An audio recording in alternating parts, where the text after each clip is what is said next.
I was terrified of public speaking. I would kind of go out of my way as much as I could to avoid it. At work, I was a writer, but I would also have to do presentations, and if I had to do it for clients, it was okay. The thing that I dreaded most was with peers. So with my other colleagues having to kind of present and say something. And I think I'd been at my job a few years, and I got the feedback that my writing was great, but I really needed to work on my presentation skills. And that kind of threw me, and I was like, I know, like now someone said it, I really need to go find something. And that's where I found your courses, the finding your voice and improvisation for confidence. And it was a bit random. I was like, I need to find something now. Here's this course. It starts on Wednesday. Not sure what it is. I'm going to go do it. I remember the first evening of the first course, not quite knowing what to expect, seeing the other sort of people around me, all kind of nervous, all sort of terrified of public speakings. And of course, sort of one of the first things we did was sit in a circle, and we had to introduce ourselves. And I remember the terror of that. It's, oh my God, I need to like remember my name. It's all these sort of silly things that your just mind goes blank because you're sort of so worried, and then you're not listening, and you're thinking, you're trying to rehearse it, and then it comes to you and you forget, and all those things that sound so difficult. And it was really the beginning of learning to practice that, having a space, having a workshop. It was 10 years ago. There were fewer workshops then. There were the sort of the wellness industry, all that kind of hadn't really taken off. And it was such a different experience, the course that I did, the Finding Your Voice. The first thing I think we sort of, or for one of them, we'd sit down in a circle and talk about our feelings, like checking in for the day, which was for me just unheard of. I don't know. I think one of the pieces of advice that you shared with us was to listen to other people when you're going around sort of introductions, while you're here, to just listen to other people, stop the rehearsing. I was just stuck in my head thinking, oh, I have to get this right, oh, I have to kind of thing, and just to listen to other people. I mean, I still do that today. I still, you can then respond and reflect on what other people say, bring that into you, and it just brings you present, and it allows you to sort of speak from you and from kind of reflecting everyone in the room.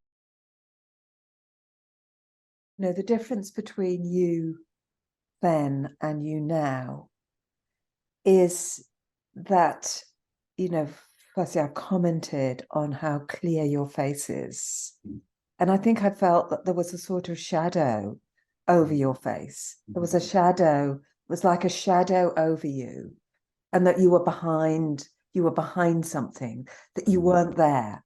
And what I see now in you, that you are really, really, really there.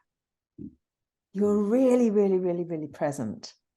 And there's this wonderful clarity, kind of like in you, and this sort of like sense, what a beautiful man. This is what I'm seeing, what a beautiful man. And I think, that's something that, for myself too, that that when I started in my journey, I didn't know the beauty that was in me. I think it was very much the beginning of quite a long journey. Exploring many different things, the kind of more creative side of me, the more expressive side. One of the things that I ended up doing was training in storytelling, oral storytelling. So I tell folk tales, myths, legends to kind of children, adults, kind of all sorts of different audiences, and it's always the script. It's never learned from a script. It's never learned from word for word. So it's all about it. It's kind of, you learn images and it's created in the moment.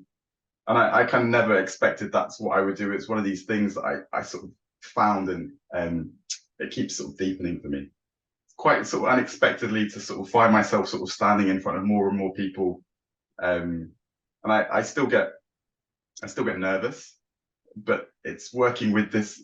It's understanding how to work with that energy. It's sort of excitement and energy kind of share a similar sort of feel, and it's sort of going in different directions. I feel like nervousness is excitement in the opposite direction. I've picked up other little tools of how to sort of really lean into sort of the nerves, and kind of not to sort of turn towards rather than turn away, and other things of moving the body and working with the body. It's sort of difficult to, I don't know, it's difficult to put into words. Kind of the journey's still unfolding, I guess.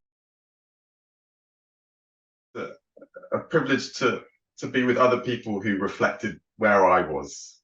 because I learned so much from watching everyone else and how they struggle. And I'm like, oh yeah, I do that. I feel that. Or someone there saying that, my heart was racing, and I was like, I didn't really notice it. There was one thing of just the people that were drawn to that course and those courses, that sort of the kindred spiritness of it, that really touched me.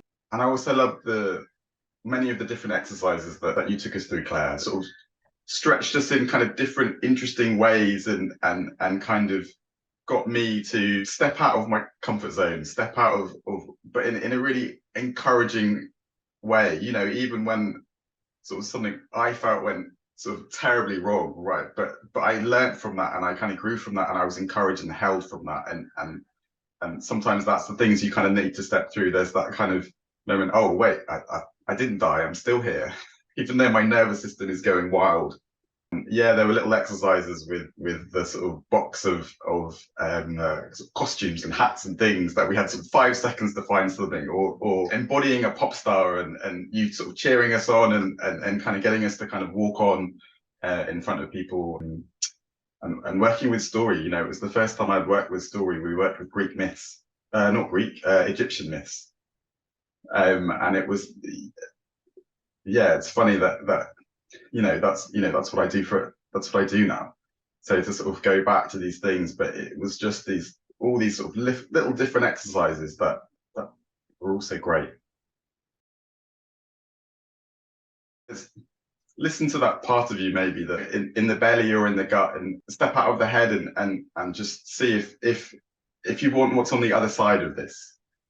That's one of the sort of has been the beacons for me when I've not been sure. I might be a little scared, a little apprehensive, a little anxious, but I want what's on the other side. I want to be able to sort of stand and speak and say my piece, and not sort of cower in the shadows. I really want what's on the other side. So I'd say to someone, if you want to be freer with your voice, freer standing where you are,